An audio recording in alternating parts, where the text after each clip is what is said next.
Hello and welcome back to On the Mic with Mike. I am Mike Jarvis, and this time I'm joined by another very prominent Montserratian.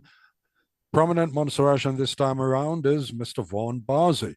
Mr. Barzey, Vaughan, as we all know him, is very, very involved in the quote unquote diaspora, particularly in the United Kingdom, where annually he coordinates the Montserrat Heritage Festival event that's now become a big national Montserrat Diaspora UK event. But I'm speaking with Vaughan. Vaughan is in Montserrat as we speak. So, first of all, Vaughan, welcome to On the Mic with Mike. It's a pleasure having you. Thank you, Mike. It's a pleasure to be here. And as I said, you are in Montserrat at the moment. And well, we've had a bit of a challenge, to put it diplomatically, in getting this up and running because of the electricity outages that Montserratians have to cope with and that you have encountered. So, given that, I mean, you are a 150% thoroughbred Yeah, Montserratian, and definitely. you Mhm. have the authority to speak on these issues. Being back there, Mhm. what do you make of all of this? How has it affected you? And I won't even ask what do we need to do about it because we need to sort it out. But give me your perspective on it.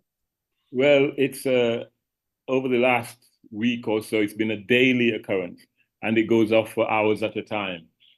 Today, luckily, it's been off already today, but luckily not for hours as it was yesterday, and it was off for several hours yesterday. It's a travesty that Montserrat has. The last count I heard was 8 generators and solar fields, and they cannot seem to get a reliable electrical source. It's just so unreliable. I don't know. At times the tourist board are advertising for people to come and work in Montserrat, but it's not possible if you're going to have this sort of outages, all intermittent and regular.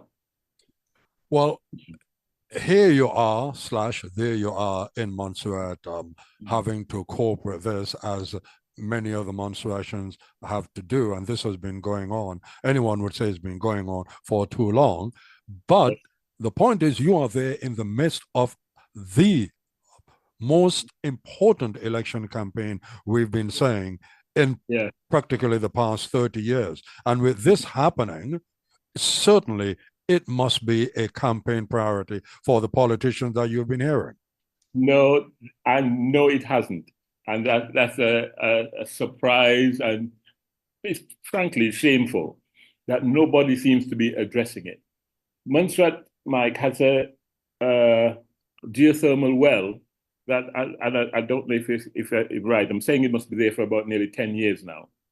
That figure might be wrong. It might be a few less years or a few more years, but roughly about 10 years. We've had geothermal wells, and nothing has been done to bring that on stream. I mean, geothermal is it's a green energy, and B, it would be cheaper for Montserratians. I saw a tender went out sometime late last year, early this year, for a 1.5 megawatt head end. That's a ridiculous amount. It's not even supporting the base load of Montserrat. You need a geothermal electricity production that could serve all of the base load and and has excess for expansion, unless they're not expecting people to come back to Montserrat. I don't understand why we're going off for such a little thing. Plus, and I'll add, giving Montserrat wells, um, they dig the well, but not give you the head end. So I'll put this analogy.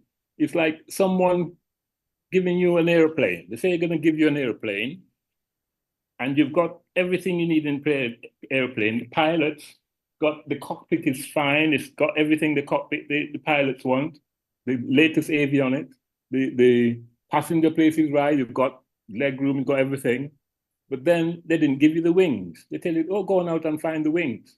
for this airplane. That's what they're telling you with the geothermal. They've given you the wells, now go out and get the head end, knowing full well that you would not be able to get it. How can you get head end and go out and purchase head end? The person who's going to give you the head end need to go back and go over the wells and make sure they're compatible or whatever with their bit of the kit. It's a nonsense, and it's tell it.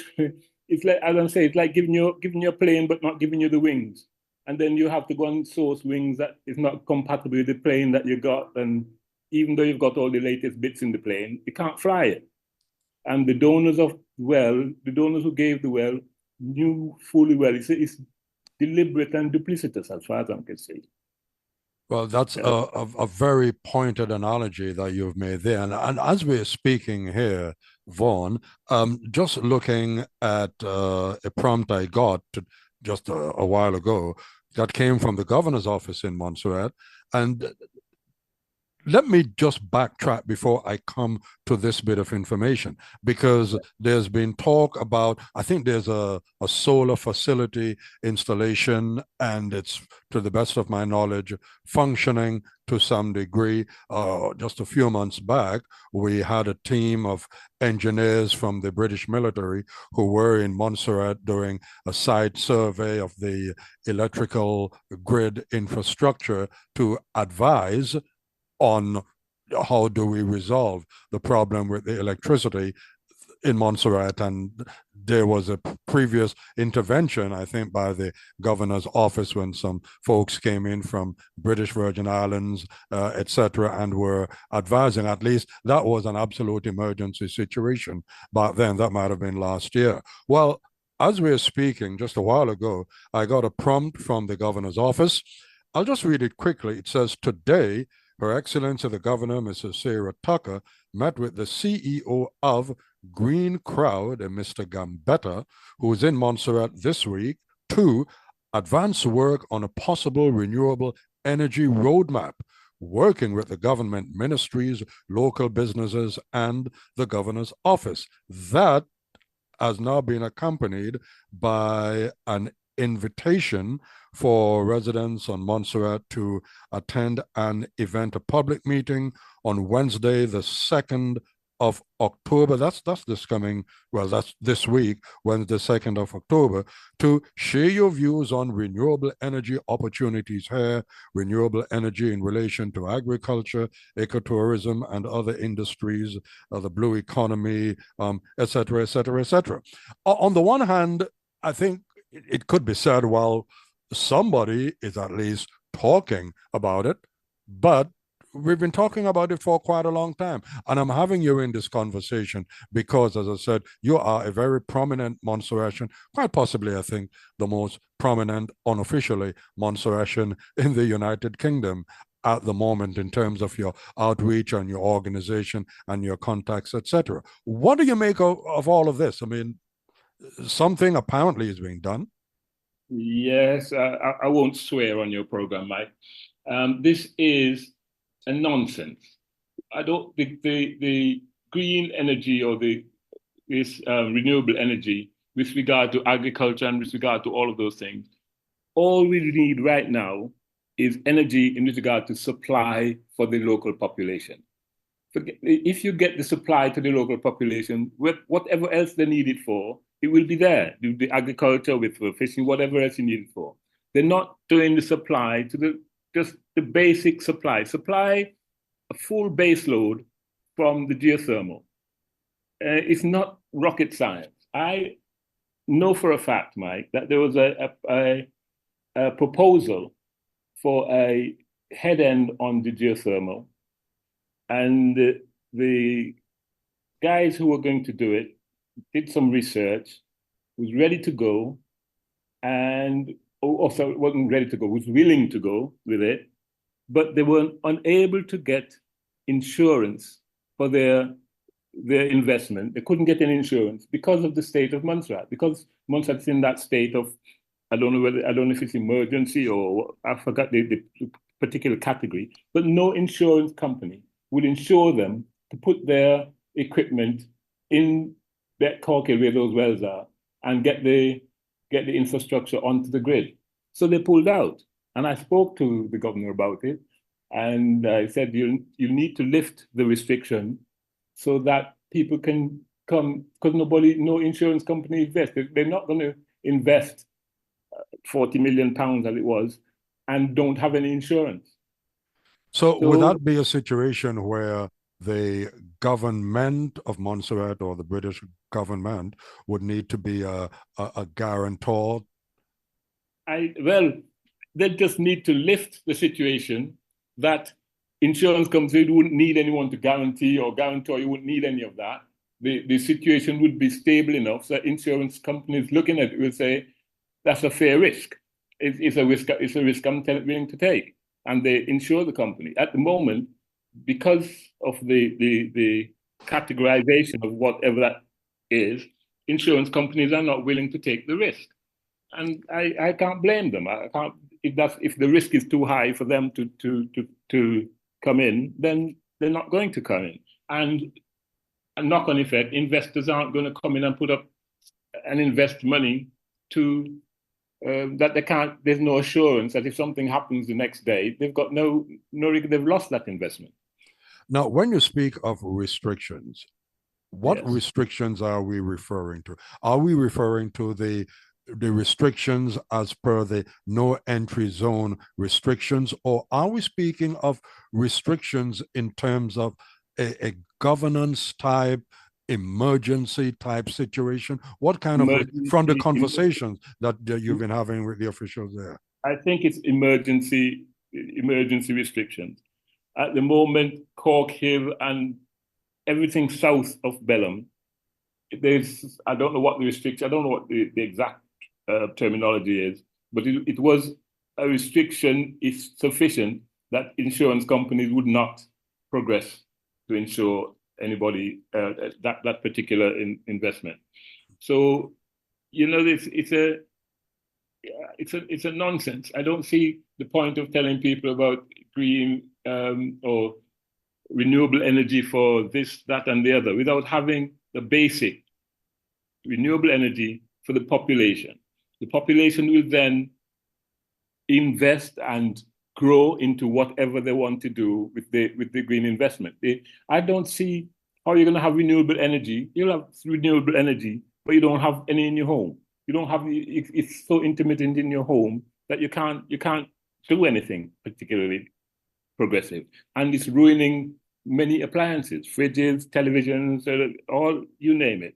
Many people have lost them because of the surges of the electricity and the intermittent and interruption of electricity.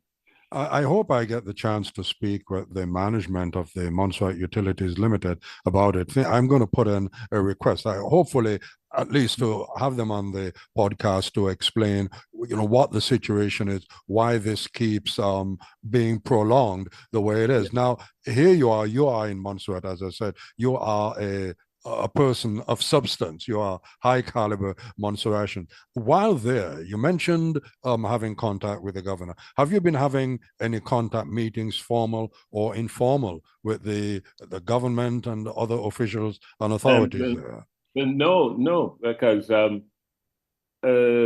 Parliament is dissolved, although I see that. So, in effect, there are no MPs. When you dissolve Parliament, you're no longer an MP. Although I see some of them carrying out official functions. I don't know why, because when you dissolve Parliament, you've got no ministerial status. You're no longer a minister. Well, they continue in a caretaker capacity, in a sense, yeah. Yeah, caretaker percent, but not to do official or make decisions or all of that. Certainly. So there's another point right here to case in point, having your energy people come now when you haven't got a government, de facto, you just have a caretaker government. You haven't got a government that could make decisions for the next term. Is a farce. Why are they here now? Why haven't they come 1 month later when there's a government in place? I don't see the point of having them now and talking to people as to what they want in the country, or what you want regard to agriculture, what you want regard to fisheries, and all of the other topics you just mentioned. What is the point of that when there isn't a government now, because the Parliament has dissolved? You're not making any decisions on behalf of Montserrat, the people you're supposed to represent, because you're no longer an MP. And to tell you something else, Mike, these people who were going to come here and invest, they were going to make their money back by producing hydrogen with the excess energy.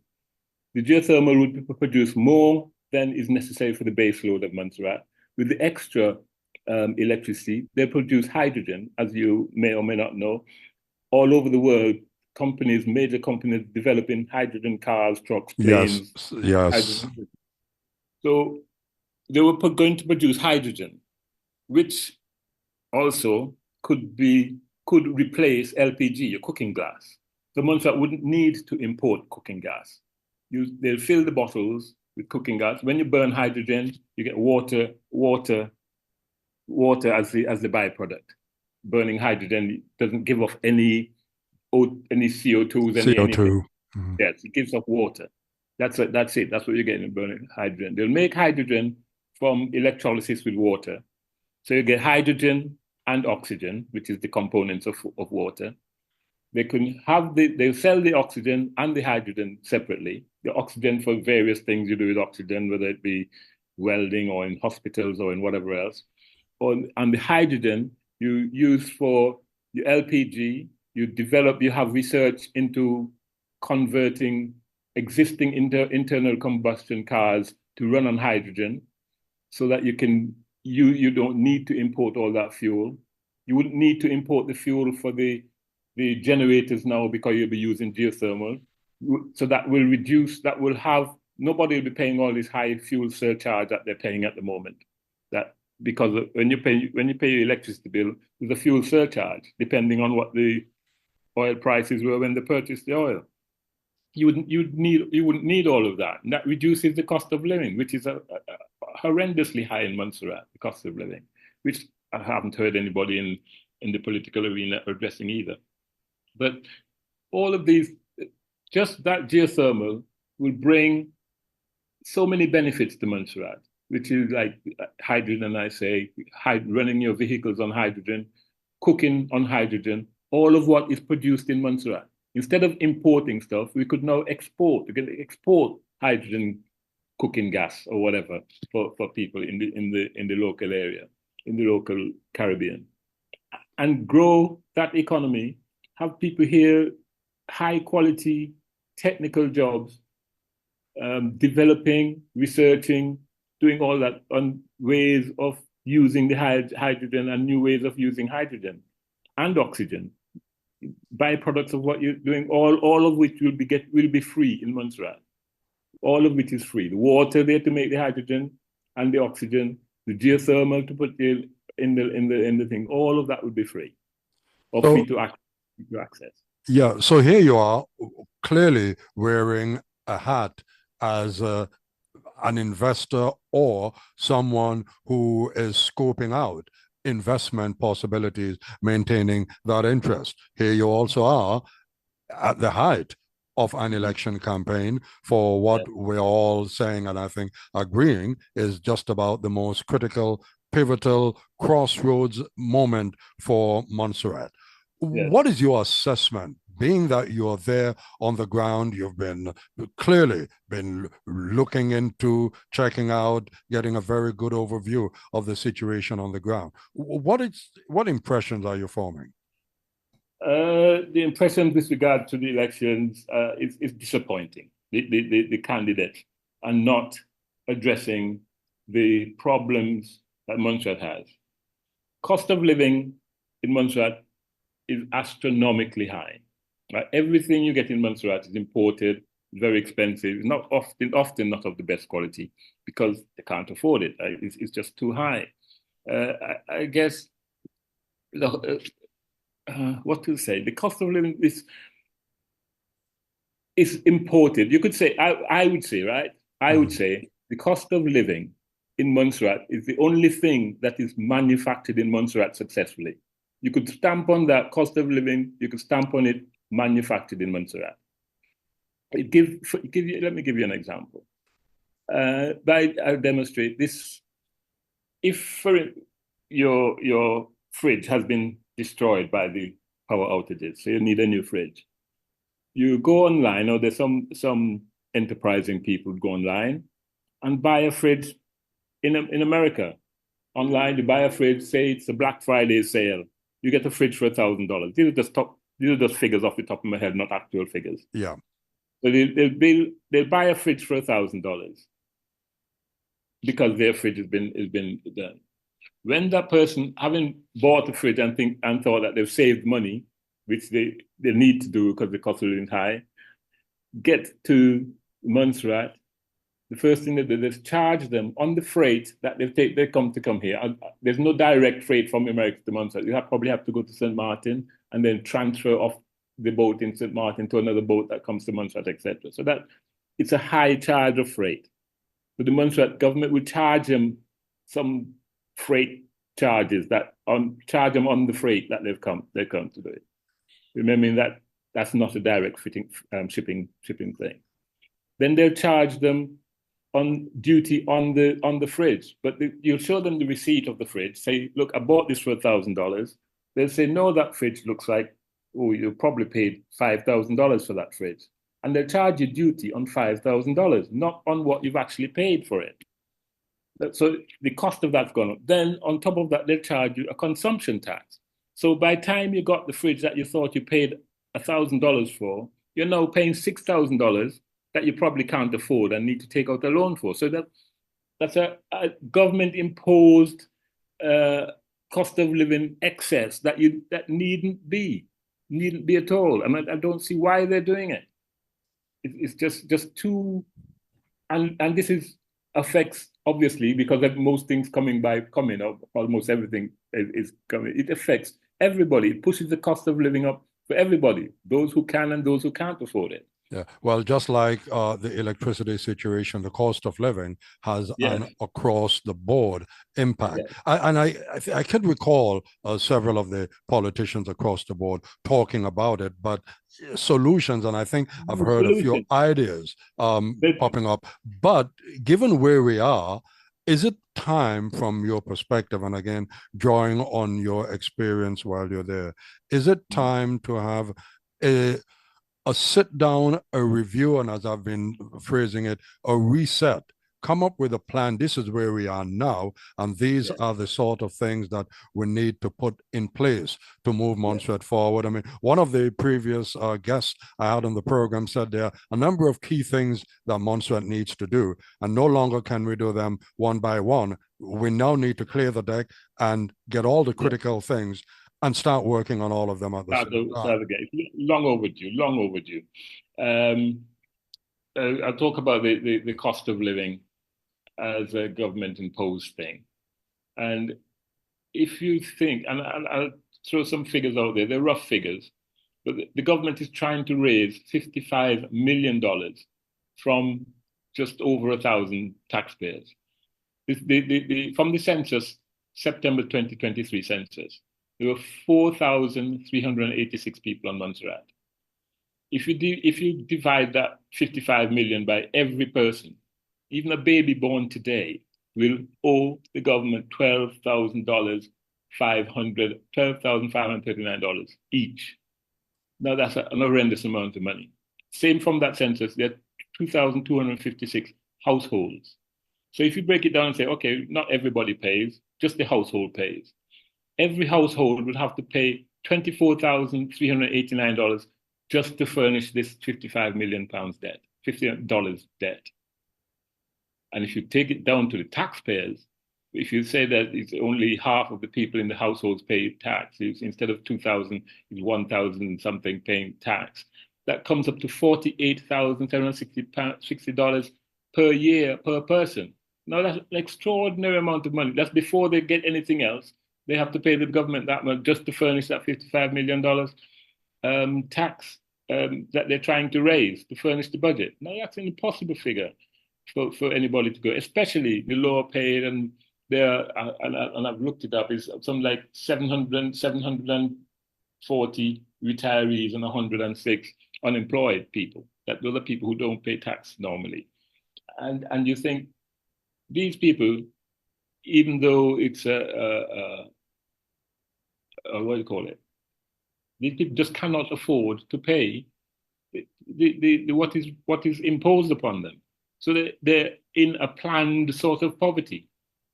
I saw some figure somewhere that over 40% of the people in Montserrat are living below the poverty line. Now, that's a ridiculous amount of money. That any government should be ashamed of that figure and do something about it. I haven't heard anything much going on the political sphere. They all mention all the cost of living. They haven't come up with many solutions. They Well, tell you their story about, oh, I was poor, I know how poor it is, but they're not making any solutions how they're going to get the people who are now poor out of poverty. They got out of poverty. Now, how are you going to get people who are now poor out of poverty?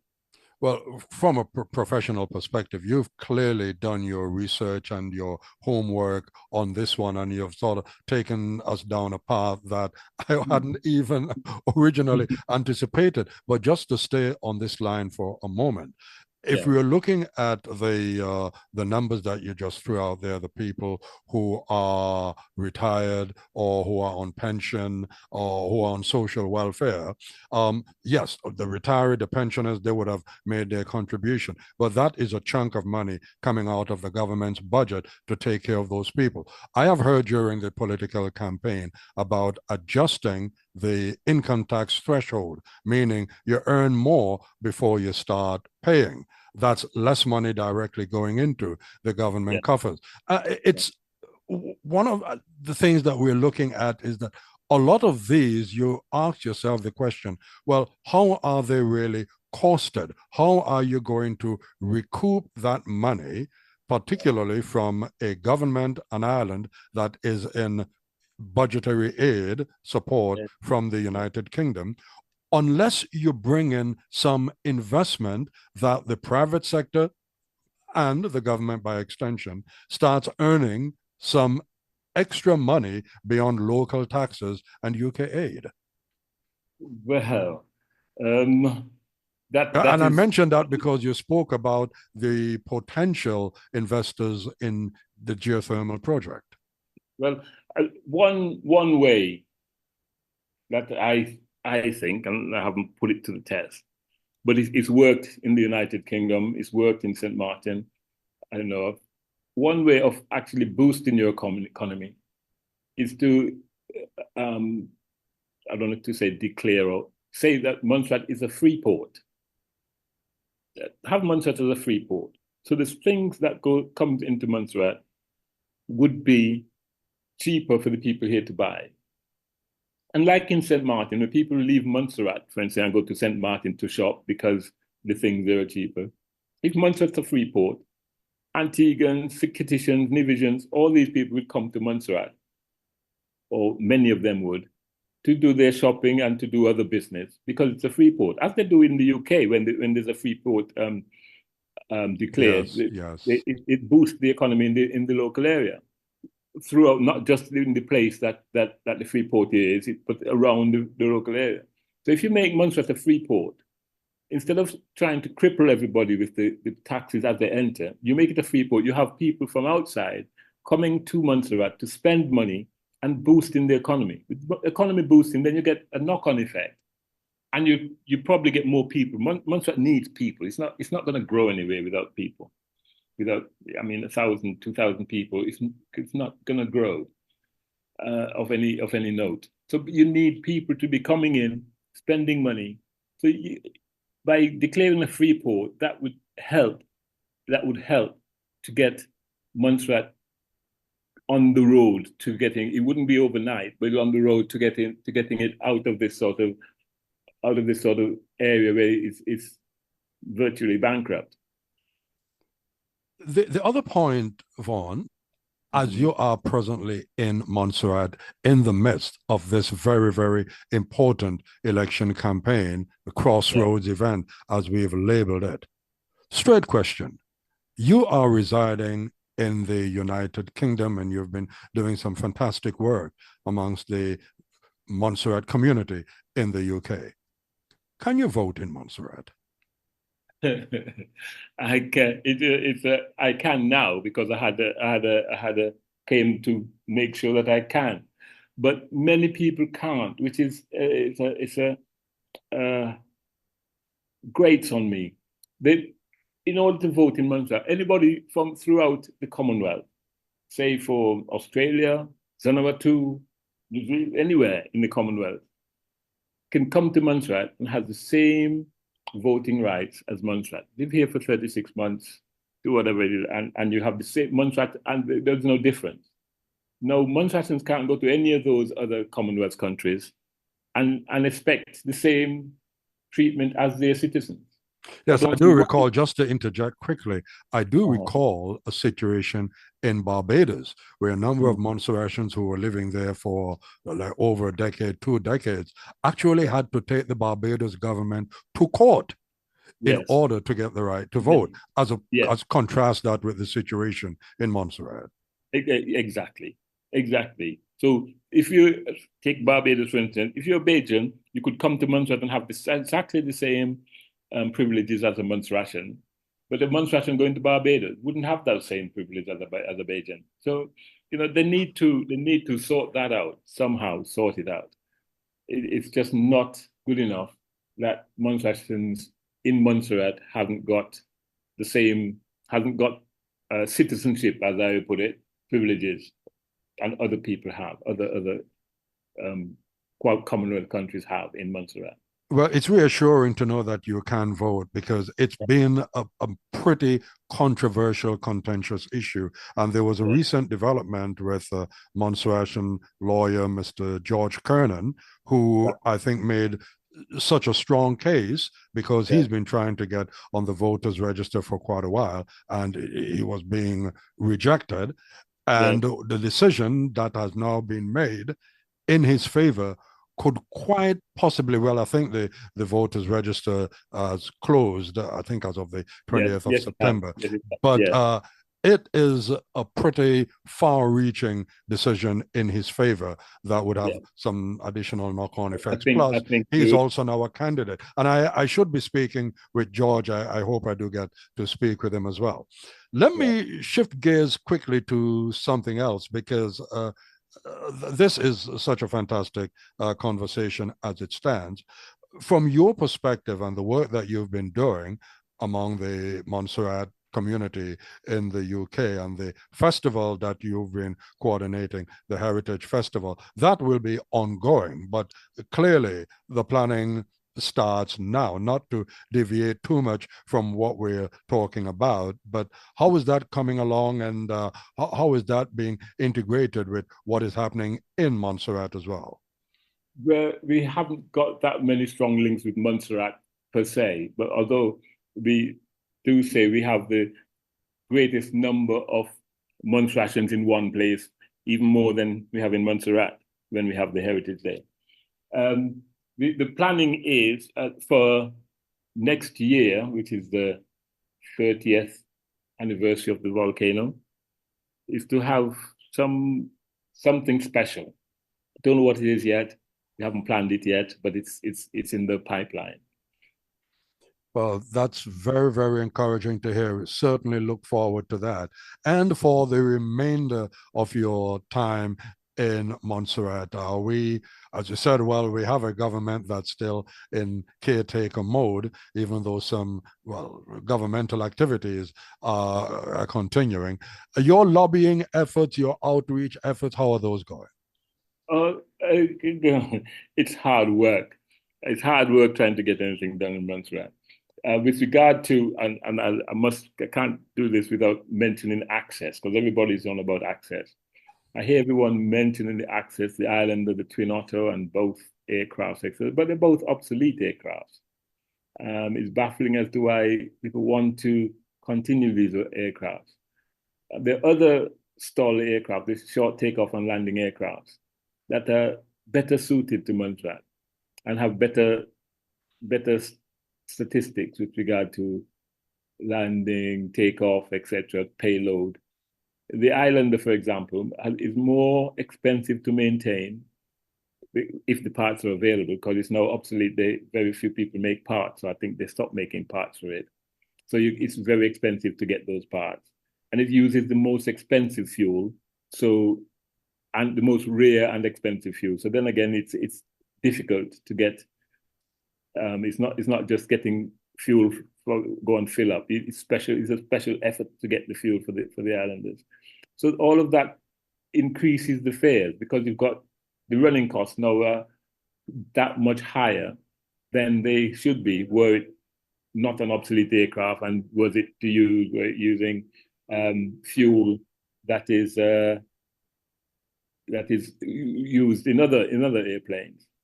So I'm not so keen on putting forward a case to keep the islanders there. You need to get much more efficient, much more up-to-date aircraft which can give you the access at a less cost. The running costs for these planes are so high that the fares have to be high in compensate for the running costs to cover your costs. So you need to get planes that are very much more efficient to get the cost down, and people can't afford.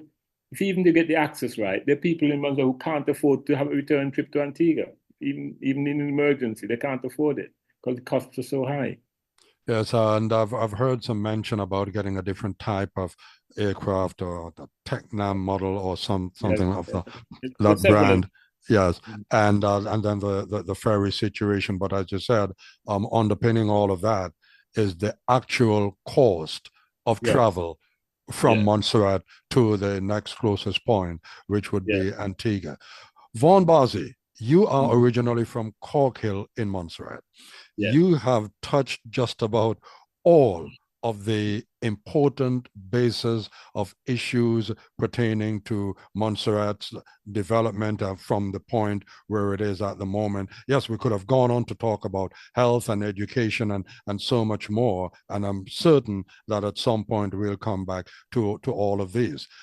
So what is your area of speciality at the moment? Um, I don't even know. I don't even know what to tell you, Mike. I'm dealing, as you know, I used to work with BBC and do the technology engineering. So I go into buildings, I sort out problems, I make sure that in contracts, when you set up a contract, when you set up a contract, you get what you have specified. Quite often, contractors take it upon themselves to change things, get a bit cheaper, get a bit different, and don't give you what you specified, so you don't get what you need the outcome to be. You don't get the quality and everything else that you need. So I'm sort of the troubleshooter that go in with the contractors, sort out that we have got what we need, get it correct, make sure it works, test it, all of this sort of thing. So it's a really exciting sort of job. I like it, but hey, Yes, let's go. well, as I can say, you'd certainly have your finger on the pulse of what is happening in You Montserrat. It's an said, absolute yes, pleasure speaking with you. Sorry, you were saying? no, saying you said I'm from Cork Hill, but yeah, I think I mentioned Cork Hill is what I call a forced abandonment. There was people forced to abandon Cork Hill and all of those areas around there. The most productive and the most fertile areas of the country were concerned, and there now seems to be a effort to keep it, a concerted to keep it abandoned. Well, I think there's a new conversation starting, and I sense there's some pressure mounting to open up those areas, Yes, particularly for agricultural purposes and so forth. And I've heard that on the campaign trail. yes, yes, but there needs to be a concerted effort to get it all done. I mean, those are the most productive areas of the country. Yeah, all those like Leeds, Corkhill, all of those areas, and there seemed to be this effort to keep it abandoned and not. There's no effort. There's no real drive to repopulate that area. What would your continued interest, certainly, but definitely involvement in these issues pertaining to Montserrat going forward, what is that going to look like going forward? Well, it's been 30 years of banging my head trying to get things moving. I'm going to continue to do that. I'll try my best to, if it means getting people to come to Montserrat, because you need, as I said earlier, you need people. Montserrat needs people to come back. And I don't know if it's the government or the whoever else, need to put some incentives in place that people return to Montserrat or people come to Montserrat to live, to stay, and not just to pass through. You need people to come here and come to stay. And I can't see that it will progress without people, an influx of people coming and helping to build Montserrat to something better. It's not point going back 30 years and say we want to be back there, because you'll be just going 30 years backwards. You need to start from where we are and make a leap forward. Take all the technology and all the interests of things that have moved 30 years forward and come from there, from this point forward, to try and develop the place. And no doubt, Vaughan, you'll be part of that conversation. Hopefully. Thank you very much indeed, Vaughan Barzey. Right, thanks, Mike. Good to hear you.